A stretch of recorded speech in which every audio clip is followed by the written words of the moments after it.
नोई हुजी कनो तगदबा prime minister Modi जी का अमित शाह जी की फोटो पायरगने नोई लावगदबनी को हुजी आईएलपी सनरे मणिपुर आईएलपी सनरे हुजी लावखोरानी पार्लियामेंट को अदुना अदुना नोई हुजी ऑर्गेनाइज तौर बजा मनुंग दा अखोई मी थारागे प्राइम मिनिस्टर मोदी का अमित शाह जी की फोटो तौरगने बीजेपी जोय प्राइम मिनिस्टर जोय मोदी जोय ने तौरगा तो बाजार में तगदबनी को ओ आदे कई खलक पाइ दिरो चही चाम तौबंग अंदर लाबदो तौदोरिस द खलक की केनो क्या युवा तागे ओ थुना तौरो थुना तौरो आईगी द याव दुसि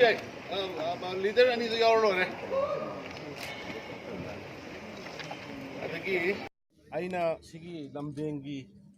solid waste management sigi yengba lakwa on the way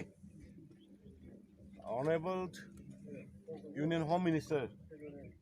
Amit Shah ji ki phone lae hojik assembly da pung 13 dagi assembly da chalani sorry parliament da chalakanda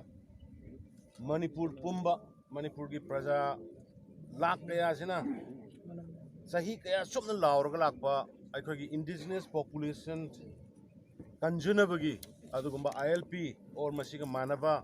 और मधुकी दमकता कोई मणिपुर पीपल्स बिल सेमदना असेंबली द pass होगी बदुदगी हेन कनबा हेन फुल्ली प्रोटेक्टेड तौबा ऑलरेडी अखोगी मिजोरम ट्राइबल स्टेट नागालैंड न चिंगबदा सन्नदना लेरबा आईएलपी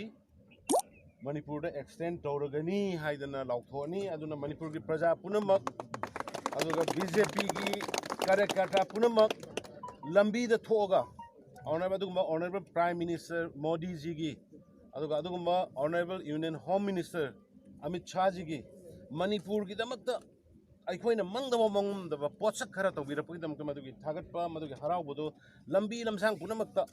हरावब फोंदोकपिनबा थागतपिनबा इ मयामदा अपील तौजरी थैंक यू